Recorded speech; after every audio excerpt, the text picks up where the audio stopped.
കുടിവെള്ള പ്രശ്നം പരിഹരിക്കാതെ Kozhikode medical college ശുചിമുറികളിൽ ആവശ്യത്തിന് വെള്ളം എത്താത്തതിനെ തുടർന്ന് രോഗികളും കൂട്ടിരിപ്പുകാരും ദുരിതത്തിൽ. അടിയന്തര പ്രശ്ന പരിഹാരമുണ്ടാവുമെന്ന് ആശുപത്രി അധികൃതരുടെ ഉറപ്പ് പാലിക്കപ്പെട്ടിട്ടില്ല. സാധാരണക്കാരും ഉൾപ്പെടെ ആശ്രയിക്കുന്ന പ്രധാന ആരോഗ്യ കേന്ദ്രമായ കോഴിക്കോട് മെഡിക്കൽ കോളേജിൽ ഇന്ന് രാവിലെ മുതലാണ് ശുചിമുറികൾ ഉൾപ്പെടെ വെള്ളം എത്താത്ത സാഹചര്യമുണ്ടായത്. വ്യാഴാഴ്ച ഉച്ചയോടെയാണ് കോഴിക്കോട് മെഡിക്കൽ കോളേജിൽ ജലവിതരണം മുടങ്ങിയത്. രോഗികൾക്കും കൂട്ടിരിപ്പുകാർക്കും ശുചിമുറികളിൽ ഉപയോഗിക്കാൻ പോലും വെള്ളമില്ലാത്ത അവസ്ഥ. അമീബിക് മസ്തിഷ്ക ജ്വരം പ്രതിരോധിക്കാൻ ടാങ്കുകൾ ക്ലോറിനേറ്റ് ചെയ്തതോടെയാണ് വിതരണം മുടങ്ങിയതെന്ന് അധികൃതർ പറയുന്നു. 1 മണിക്കൂറിൽ പ്രശ്നം പരിഹരിക്കുമെന്ന് പ്രിൻസിപ്പൽ ഉറപ്പു നൽകിയെങ്കിലും പാഴ്വാക്കായി. രാത്രി വൈകിയും ജലവിതരണം പുനഃസ്ഥാപിക്കാനായില്ല.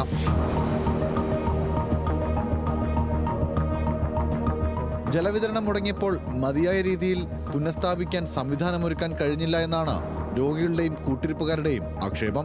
വെള്ളം ഇല്ലല്ലോ, വെള്ളം ഇവിടെ ICUവിൽ വരെ വെള്ളമില്ല. നമ്മൾ ICUവിൽ കിടക്കുന്ന പേഷ്യൻ്റാണ്. നമ്മതിലാറ് ബുദ്ധിമുട്ടാണ് സ്ത്രീകൾക്ക്. നമുക്ക് ജസ്റ്റ് ഒന്ന് പുറത്തേക്ക് എടുക്കെങ്കിലൊക്കെ പോവാം. സ്ത്രീകൾക്ക് ഇപ്പം അങ്ങനെ പെട്ടെന്ന് ഓടിപ്പോകാൻ പറ്റില്ലല്ലോ. 2-3 തവണ ഇങ്ങനെ ഈ വെള്ളത്തിൻ്റെ പ്രശ്നം ഇവിടെ തുടങ്ങിയിട്ട് നമ്മളിവിടെ പരാതി പറഞ്ഞു. ഞാൻ സൂപ്രണ്ടിനോട് പോയിട്ട് പരാതി പറഞ്ഞിട്ടുണ്ട്.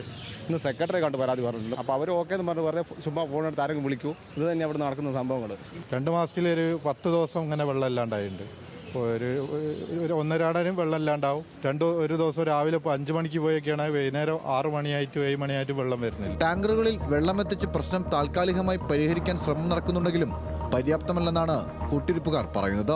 വളരെ പ്രധാനപ്പെട്ട ഒരു ആരോഗ്യ കേന്ദ്രമാണ് കോഴിക്കോട് മെഡിക്കൽ കോളേജ്, നമുക്ക് എല്ലാവർക്കും അറിയാം. പക്ഷേ അവിടെ രോഗികൾക്കും കൂട്ടിരിപ്പുകാർക്കും ആവശ്യമായി ഉപയോഗിക്കാനുള്ള വെള്ളമില്ല. കുടിവെള്ളമില്ല എന്ന് മാത്രമല്ല, പ്രാഥമിക ആവശ്യങ്ങൾക്ക് ഉപയോഗിക്കാൻ ശുചിമുറികളിൽ പോലും വെള്ളമില്ലാതായിട്ട് ഇന്ന് രാവിലെ മുതൽ ഇത്തരത്തിലാണ് പകരം സംവിധാനം ഒരുക്കിയിട്ടുള്ളത്. ഇത് മതിയായ സൗകര്യമല്ല എന്ന് നമുക്ക് വ്യക്തമായി അറിയാം. ആളുകൾക്ക് ഈ വെള്ളം മുകളിലെ നിലകളിലേക്ക് കൊണ്ടുപോകാൻ പ്രയാസമുണ്ട്. മാത്രമല്ല മതിയായ സൗകര്യമല്ല ഇത്, ബദൽ സംവിധാനമല്ല.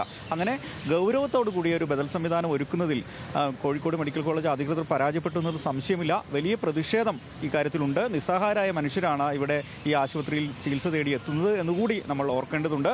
ക്യാമറമാൻ സുൽത്താനോടൊപ്പം കോഴിക്കോട് മെഡിക്കൽ കോളേജിൽ നിന്നും രതീഷ് വാസ്തവൻ, ന്യൂസ് മലയാളം.